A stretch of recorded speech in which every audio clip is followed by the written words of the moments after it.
So'nggi yillarda men 100 ta tadbirkorlarning ichida ishladim. Ularning marketingi, sotuvi, boshqaruvi, juda ko'p narsani ichidan ko'rib tahlil qilish baxtiga muyassar bo'ldim. Va juda ko'p narsani kuzatgandan keyin har bitta korxonada bir muammo hammasini birlashtirishni tushundim. Gap marketingda emas, gap sotuvda emas, gap xodimlarda emas, gap oborotda emas. Men chunki 100 million so'm topgan korxonada ham ishladim. 100 milliardlab topgan korxonada ham ishladim. Ya'ni gap faqat oborotda, biznes turida, mahsulotda emas, balkim gap aynan bitta muammoda ekan.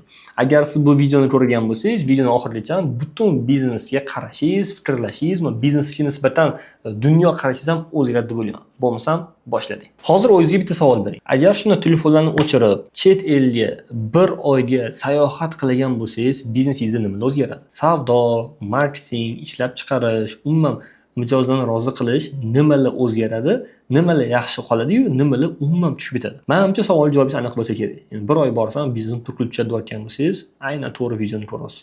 Chunki bu yerda asosiy muammo nimada desangiz, muammo bu o'sha korxonalarda tizim yaratish degan narsa, qachonlardir tizim yarataman degan muammo fikrlashdan keyin paydo bo'lgan. McDonald's birinchi bo'lib zo'r korxona qurib, keyin tizim qurmagan. Ko'pchilik o'ylaydi, men agar birinchi pul qilib olay, keyin men tizim qilaman. Yo'q, siz pul qilayotgan paytingizda ham tizim qilayotgan bo'lishingiz kerak. Keyingina biznesingiz masshtab bo'ladi. Hattoki Amazon kompaniyasi 19 yil davomida foydaga chiqmagan bo'lsa-da, undan keyin mukammal qurilgan tizim evaziga juda ham katta daromad chiqadi IPO orqali. Aynan sizda ham, biznesingizda qachondir pulim bo'lsa, qachondir ko'p IPO yetib qolsa, qachondir biror narsani zo'r qilsam, qachondir omad kelsa, tizim quraman emas, balkim hozirgi tizimsizlik sizni masshtabga chiqmaslikka va aynan hozirgi tizimsizlik sizni bekor vaqtingiz bo'lmasligiga sababchi bo'ladi. Bill Gatesning bitta zo'r gap bor. Men dangasani yaxshi ko'raman. Dangasada hamma muammoni eng oson yo'lini topishadi deydi. Balkim sizda ham shu bo'sh vaqtingiz bo'lmagani uchun sizda aynan hozir muammolar chiqayotgandir. Aynan shuni tushunishni boshlaymiz. Endi bitta narsani bilishimiz kerak, ya'ni har bitta korxonani o'zini evolyutsiyasi bor. Boshida tadbirkor hamma ishni o'zi qiladi. Bu norma, ya'ni bu yerda tadbirkor xuddi bir supermenga o'xshab, sotuvni ham o'zi qiladi, reklamani ham o'zi qiladi, flyer ham o'zi, hamma narsani boshida o'sha klassik kichik tadbirkorlar noldan hammasini o'zi boshlaydi.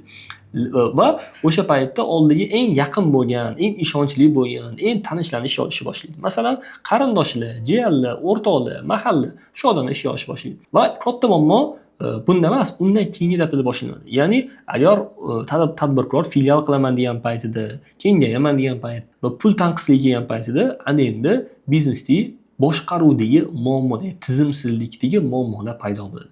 Yaqinda bir tanishim, samarqandlik tanishim, o'quv markazi bor edi. Ikkita o'quv markazi Samarqandda, uchinchisini Toshkentda ochdi. Va Toshkentda ochgandan keyin 2 oyga bormasdan Toshkentning filiali yopildi. Nimaga degan bo'lsangiz, keyin u yerda men tanishim, Sarvar 3 ta filial bo'lganda bilinarkan tizimsizlik. Men hozir orqaga qaytib, hattoki bitta filialni yopdim, bitta filialda ishlayapman, tizim qurishim kerak ekan. Men shuncha payt o'zimcha ishlab tizim bor deb o'ylarkanman, o'zim ekanman tizim deb aytdi. Xuddi shunaqa narsa. Tizim bu nima? Bu operatsion muammolarning yechimlari va doimiy ketma-ketlikda ishlash tartibi. Ya'ni xodim keldi, nimadan ishni boshlaydi, nimaga qarab topshiradi, nima bilan uning ishini o'lchaymiz, nima bilan rag'batlantiramiz, yo'q qanaqa o'sadi bu xodim va korxona qanaqa qiymat oladi bu orqali. Mana shu hammasini ochiqligi. O'zi tizim degan so'z kelgan paytda menga oddiy qilib tushuntirgan so'zim, tizimni bu shaffoflik deyman.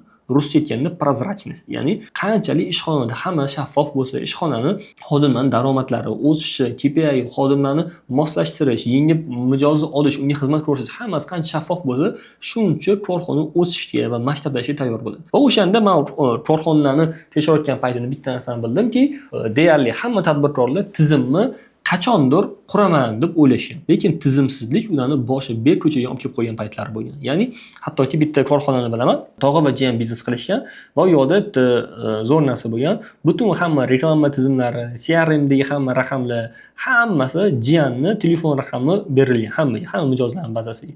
Va oradan yillab ishlashgan va bir kuni o'sha jiyan kech qolishni boshlagan ishga. Keyin tog'a ishdan bo'shab yuborgan paytida jiyan aytganki, bo'ldi, men ketaman, ishdan bo'shatgan va telefon raqamini o'zim olib ketgan. Tog'a telefon raqamini so'ragan, bu bizning mijozlarimiz bazasi bor, ber desa, jiyan tog'aga qarab, 30 ming dollar bersangiz, men sim kartamni beraman sizga deb aytgan. Va o'sha paytda oiladagi munosabatlar ham, ish degan munosabatlar ham, hattoki biznes yopilishiga ham sababchi bo'lgan va o'sha biznes yopilib ketgan. Menda sizga juda ham bir g'alati keyslar. Siz boshiga qaytamiz endi. Sizda o'sha restoran bor. Boshidan sizlar o'zingiz hamma narsani qilishingiz, o'zingiz ofitsiant bo'lishingiz, hammasi bu normal. Lekin bitta narsani bilishingiz kerak, bir paytda o'zi siz yuzlab mijozlarga xizmat ko'rsata olmaysiz. Va eng katta narsa bu mijozlarning soni ko'paygan sari muammolarning soni ham ortib borishi. Va oddiy savol, agar sizga hozir ertaga 1000 ta mijoz kelsa, tizimingiz qanaqa ko'taradimi degan savol qo'ygan bo'lsangiz, o'zingiz javob bering. Da, yo'q ko'tara olmaydi. Ko'tara olmagan bo'lsa, demak nimaga ko'tara olmaydi? Agar gap faqat quvvatdami, yo sistemaning muammolari ham, ya'ni kim qarashi, nima qilishini bilmaydi degan savollarmi? Ya'ni boshida ishxona bu oilaviy formatda ishlaydi. Ya'ni oilada ota bor va qolgan hamma soldat bo'ladi. Ya'ni hamma aytganini qilgan odamlar va oila bo'ladi.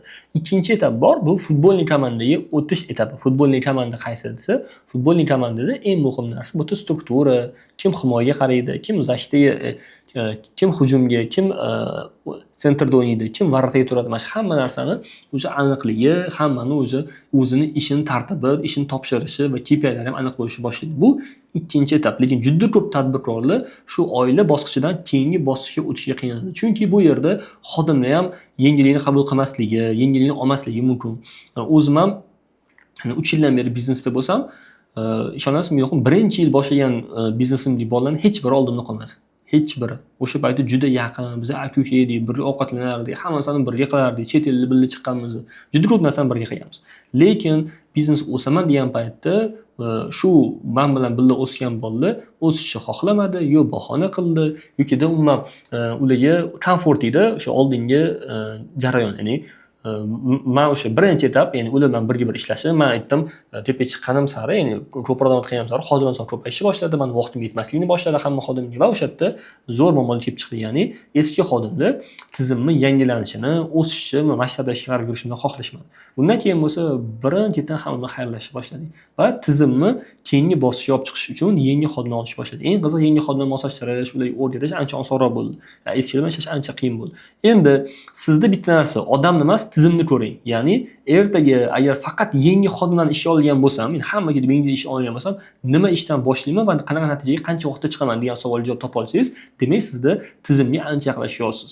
Ya'ni tizim bu kim aybdor qidiruvchi emas, balkim muammolarni hal qilishi jarayonlari. Masalan, lead keldi, uni kim obro'tga qiladi, qanaqa ishlaydi, nima deb aytadi, uni vazifasi nima, qancha vaqt aloqaga chiqish kerak. Mana shu hamma savollarga sekinlik bilan tizim javob berishni boshlaydi.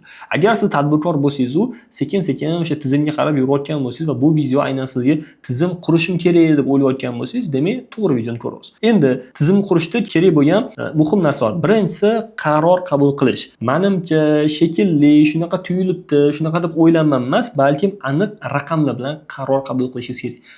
Qanchalik raqamlar aniq bo'lsa, shuncha qarorlaringiz dadil va tushunarli bo'ladi.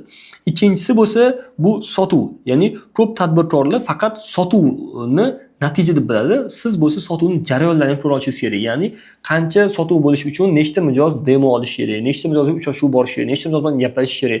Hamma narsani o'lchashingiz kerak. Sotuvning jarayoni deb qarasangiz, siz unga nisbatan reaksiya qila olasiz. Ya'ni siz uni yo kamaytirish, yo ko'paytirish haqida o'ylaysiz bo'ladi. Lekin faqat sotuvda tushumni fakt ko'rgan bo'lsangiz, lekin orqa raqamlar, ya'ni sotuvchidan bo'lgan raqamlarni ko'rmagan bo'lsangiz, unda siz hamma narsani, ya'ni nima bo'lsa bo'ldi deb ishlashingiz kerak bo'ladi. Qancha odamga qo'ng'iroq qilish kerak, CRM bosqichlari qanaqa bo'lishi kerak, mijoz qattiq to'xtab qoladi, qattiq to'kilib ketishi mumkin, hamma narsani bilishingiz kerak. Keyingisi bu boshqaruv. Muhim narsa, rahbarlar vazifasi bu ish qilish emas. Bu tizimni, xodimlarni boshqarish kerak. Har bitta korxonaga, men aytaman, masalan, aynan kichkina kompaniyalarda 3 ta 4 ta xodim bo'lsa ham rahbar qo'yiladi. Nimaga? Agar rahbar qo'ymasangiz, rahbar o'zingiz bo'lasiz. Va butun o'sha xodimlarning muammosi, ularni o'tib orib qoladi, bo'tib orib qoladi, to'y bo'lib qoladi, janza bo'lib qoladi va o'shani eshitgan paytingizda har safar stress olasiz. Yangi xodim olsa o'zingiz o'qishingiz kerak. Har safar hammasini o'zingiz qilishingiz kerak, o'zingiz primoy ishlashingiz kerak bo'ladi. Shuning uchun agar sizda o'sha jamoa soni kengayotgan bo'lsa, 10 tadan oshgan bo'lsa, endi bo'limlarni shakllantirish va uni boshqarish ham kerak. Boshqarish uchun rahbar tayinlashingiz kerak. Odatda rahbarlarni yo o'zidan tayinlaysiz, yo tashqaridan olasiz. Agar o'zidan tayyorlasangiz nima plyusi bor? O'zidan tayyorlasangiz produktni tushunadi, ishonadi, qadriyatlari bor, hammasi halolligi bo'lishi mumkin. Bu shunaqa plyus tomonlari. Lekin yana bitta narsa bor, subordinatsiya. Ya'ni oldin birga o'sgan bolalar uni qabul qilmaydi rahbar sifatida. Shunaqa minus tomonlari bor. Tashqaridan olayotgan xodimingiz bo'lsa, u tayyor rahbar ish olishingiz, ya'ni aniq kompetensiyalar bo'lishi mumkin, lekin u qadriyatlari, kompaniyaga bo'lgan ishonchi, ya'ni ishonchliligi, halolligi bo'yicha sizning savollar bo'lishi mumkin. Mana shu ikkita plyus-minuslarni hisobini olib, rahbar qo'yishingiz kerak. Keyingisi xodimlarni rivojlantirish. Ya'ni siz ana endi xodimlaringizni, oldin xodimlar yaxshi bolalar bo'lgan bo'lsa, endi xodimlar mutaxassisga aylanishi kerak. Ya'ni zo'r mutaxassislar bo'lishi kerak. O'shandagina sizda sekin-sekin o'sish bo'ladi. Masalan, Ortiqxo'jayev, Jahongir Ortiqxo'jayev. Ularning atroflarida o'zlarining hamma do'stlari, sinfdoshlari bo'lsa, lekin ularning hammasi mutaxassisga aylanishgan. Ya'ni Ortiqxo'jayev ularni rivojlantirib, ularni mutaxassisga aylantirib olganlar va shuning uchun ham juda ham gigant kompaniyalarni hozir o'zlarining do'stlari boshqarishyapti. Mana sizga aniq keys. Xodimlarni rivojlantirmasangiz, unda katta ehtimol bilan xodimlar sizlashib ketishadi, umuman siz ularni o'zingiz haydab yuborasiz. Mana sizga aniq muammolarning yechimi. Keyingisi mijoz tajribasi. Ya'ni bu 5-etap. Mijozlaringizni doimiy tarzda so'rab ko'ring. Ya'ni mijozdan reklama berdingiz, ko'rdi, keldi, oldi, ularni doimiy tarzda bilib turishingiz kerak. Qanchalik ular sizdan rozi, qanchalik siz ularni ushlab turibsiz, qanchalik ular faqat sizdan olishyapti, boshqadan olishmayapti. Mana shu hammasini doimiy tarzda mijozdan o'rganib turish va mijozlaringizni bazasini doim ko'tarib turishingiz kerak. Har bitta mijozingiz haqida qancha ko'p ma'lumotga ega bo'lsangiz, shuncha tushunarli bo'ladi. Agar siz biznesingiz doimiy mijozdan daromad qilsa, unda juda ham muhim bu. Masalan, yaqinda o'sha Mazami degan restoranga borgan paytimda, Mazami restoraniga bir necha oydan beri boraman. Har borganimda mendan nakopительnim so'raydi. Telefon raqamimni qo'shib qo'yishadi va men har qanchada kelyapman, har soat kelyapman, nimalar olyapman deb har bitta mijoz haqida o'zi tahlil bo'ladi. Va mana shu joyda siz mijozlaringizni yaqindan bilishingiz va unga mos takliflarni berishingiz mumkin bo'ladi. Mana shu joyi juda ham muhim. Shuning uchun bu narsaga e'tibor berish kerak. Keyingisi eng katta yomon illyuziya va stereotip, bu narsani faqat o'zim qilaman deyishingiz. Ya'ni tadbirkorsiz, ko'p narsani o'zingiz bilasiz, juda ham aqlli insonsiz, men buni bilaman. Lekin xodim olgan paytingizda siz 5 ga qilgan ishingizni xodim 3 ga qilishga ham rozi bo'lishingiz kerak. O'shandagina siz biznesmenga o'tasiz. Bo'lmasam faqat o'sha hammaning tepasida energiya bo'lib, sen qila olmaysan, hammani so'kib yurishingiz yoki zo'roq xodim ola olmasan bo'sh yuborishingiz mumkin. Ya'ni bozorda tayyor mutaxassislar juda ham kam. Endi sizning vazifangiz lider sifatida xodimlarni ishlab chiqarishingiz, ularga o'rgatishingiz va aytaylik 3 oy o'tgan xodimni 4 ga olib chiqishingiz, 4 oy o'tgan xodimni 4,5 ga olib chiqishingiz kerak bo'ladi va mana shu yerda ko'p tadbirkorlar xodimlarni ishdan bo'sh yuborishadi va har safar o'sha qayta muammolarni boshdan kechirishadi. Va muhim tomoni yana o'zingizni biznesingizga ona ko'zi bilan emas, balkim ota ko'zi bilan qarashni boshlashingiz kerak. Masalan, men o'zim produktlarimni juda ham qattiq sevmayman-da, lekin ona sevgisi juda ham bir anaqa. Ona juda ham qattiq sevadi-yu produktini, o'sha farzandini. Bu nima degani? Siz produktingizni xato kamchiliklarni bilishingiz kerak. Produktingizni o'zingiz qo'lingiz bilan o'ldira olishingiz kerak. Bu degani produkt ishlamasa, undan voz kechishni ham bilishingiz kerak. Va mijozlaringizni roziligini bog'lab turishingiz kerak. Produktda qanaqa muammo bo'lyapti, qanchalik o'z vaqtida bo'lyapti, qanchalik mijoz sizdan rozi, qanchalik berilgan va'dalar o'z vaqtida bajaryapti. Mana shu narsani qancha e'tibor berishni boshlasangiz, shuncha biznesingizdagi muammolar ancha kamayib boradi. Va muhim tomoni, men ko'rgan bizneslardagi eng katta muammo bularda bozor emas edi. Ularda jamoasi ham emas edi, aylanmasi ham emas edi va eng katta muammo bu biznesdagi boshqarayotgan odamni fikrlashida. Ya'ni biznes hech qachon sizdan o'tib ketmaydi. Mana sizsiz biznes orqangizdan qo'ylab yuradi. Ya'ni siz qancha o'sganingiz sari, qancha ilm olganingiz sari, qancha rivojlanganingiz sari biznes orqangizdan qo'ylab yuradi. Bitta pog'ona har doim past bo'ladi. Agar biznesingiz o'smayotgan bo'lsa, bitta savol bering. O'zingiz qachon o'sdingiz? Qachon o'zingiz yangi narsa qilish haqida o'ylab bordingiz? Mana shu narsalar sizga aynan qiziq bo'lishi mumkin va muammo aynan shu yerda bo'lishi mumkin. Endi qanaqa qilib biznesimni o'sish nuqtasini topaman deb aytgan bo'lsangiz, unda sizga zo'r taklif bor. Taklif qanaqa? Men o'zim ko'pincha tadbirkorlar bilan konsultatsiya qilaman. Va konsultatsiya qilayotgan paytimda bitta narsani bilaman. Raqamlarni boshqarish juda ham qiyin. Ya'ni qanchalik raqamlarni boshqarish muhim. Keling bo'lmasam sizga biza qilgan ProAudit deb nomlangan platformadan tushuntirib bersam. Va ushbu platformada biza qanaqa qilib raqamlar orqali ishlayapmiz, qanaqa qilib bizni vaziyatni boshqaryapmiz va qanaqa qilib biza bu narsani qayta takrorlayapmiz aniq ayta olaman. Tanishing, bu bizning ProAudit nomlangan platformamiz. Va bu yerda siz eng muhim narsa raqamlarni ko'rib tura olasiz. Ya'ni qancha lead kelib tushdi, qancha sifatli bo'ldi, qancha konversiya bo'ldi, nechta sotuv bo'ldi, qancha tushum bo'ldi, qancha o'rta chek bo'ldi. mijozlarim o'rtacha qancha vaqtda qaror qabul qilishyapti, sotib olishyapti va aloqaga chiqish vaqti qancha, ya'ni ish vaqtida 1 soat 38 minutda telefon nomer qoldirsangiz aloqa chiqayotgan qizlar.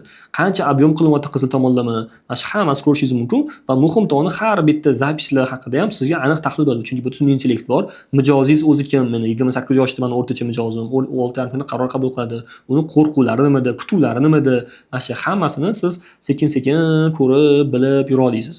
Va menejerlar bo'yicha, ya'ni sizni menejerlaringiz bor, ular qanchalik siz bergan ssenariy asosida telefon orqali gaplashyapti. Meni qarang, mana bizda Lobarxon degan qizimiz 69, Husnora 69, Aziza 66, Muslima 66 bo'lib gaplashyapti. Bu yerda nimani beradi desangiz, xodimlar qanchalik siz ekkaningizni qilayotganini ko'rsatadi va har bitta zapislarni siz shunaqa tekshirib tura olasiz. Ya'ni qancha gaplashildi, kim gaplashildi, kim buni mijozi, nima bo'ldi oxirida, har birini siz nazorat qila olasiz va eng muhim narsa mana bu yerda, ya'ni sotuvchilar nima ko'rib tura olasiz. Ya'ni kim qancha natija olib kelyapti, qancha oylik olyapti, qancha foyda olib kelyapti ishxonaga, mana shu hammasini ushbu platforma orqali ko'ra olasiz. Va agar siz ishxonangizda CRM bo'lgan bo'lsa, sotuvchilaringiz telefon orqali gaplashayotgan bo'lsa, bu platforma sizga juda ham foydali bo'ladi. Bu platformani men o'zim uchun yasaganman. Bu shu ProAudit robbi 50% ishini xudo xolisa qilib beradi. Va muhim tomoni buning ichida men darslarim ham bor, обучение ham bor, ichida bemalol xodimni o'rgatishingiz, yollashingiz, hamma narsa qilishingiz mumkin. Va bu juda ko'p funksiyadan foydalanishingiz mumkin. Endi agar sizda umuman o'sish nuqtani topmoqchi bo'lsangiz, ya'ni qanaqa qilib mana shu biznesimda sotuvlarni oshiraman, qanaqa qilib tizim quraman degan bo'lsangiz, o'sha platforma yordam berishi mumkin va undan tashqari mana shaxsiy konsultatsiyani olishingiz mumkin. Konsultatsiyada biz 2 soat o'tirib, to'liq biznesingizdagi muammolarni ko'rib chiqamiz, sotuvchingizni telefon qilib audit qilamiz, CRM'ingizni ko'rib chiqamiz, produktingiz narxlari, raqobatchilar haqida gaplashib, sizni o'sish nuqtangizni topamiz. Agar siz ushbu platformadan foydalanmoqchi bo'lsangiz yoki konsultatsiyaga ega bo'lmoqchi bo'lsangiz, videoning tagida link bor, havola bor, havolani ro'yxatdan o'ting, ma'lumotlaringizni qoldiring yoki ekrandagi QR kodga ro'yxatdan o'tib ma'lumotlaringizni qoldirsangiz, xudo xolasa siz bilan konsultatsiyada yoki aynan shu platformani qo'yish jarayonida ko'rishib, xudo xolasa gaplashamiz. Va eng muhim narsa, agar siz raqamlarni nazorat qilishni boshlasangiz, butun biznesingizni nazorat qilishni boshlaysiz va stresslar ham ancha kamayadi.